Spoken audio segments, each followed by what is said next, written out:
100 रुपये घेतल्या जात होते, असं सरकारनं 1 रुपयात पीक विमा सांगितलेला आणि 100 रुपये घेतं, याकडे कसं बघतं?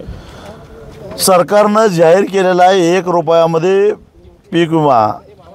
काय CSS केंद्राचं काय जे काय फी असेल ती सरकारनं बघायची आहे किंवा सरकारनं आणि त्या CSS केंद्र चालकांनी बघून घ्यायचं आहे.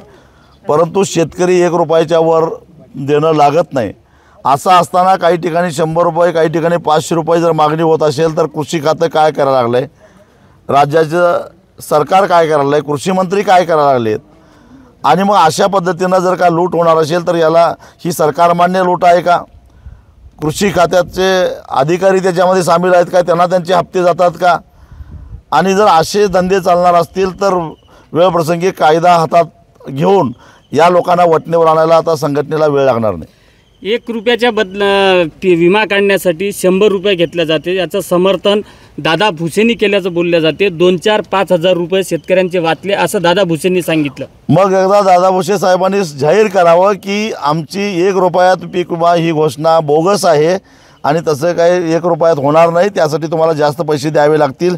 एकदा सरकारमार्फत दादा भुसेंनी जाहीर करून टाकावं.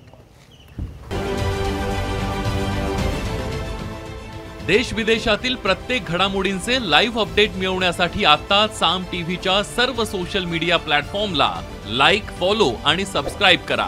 तसंच सर्व नोटिफिकेशनसाठी बेल आयकॉन प्रेस करायला विसरू नका.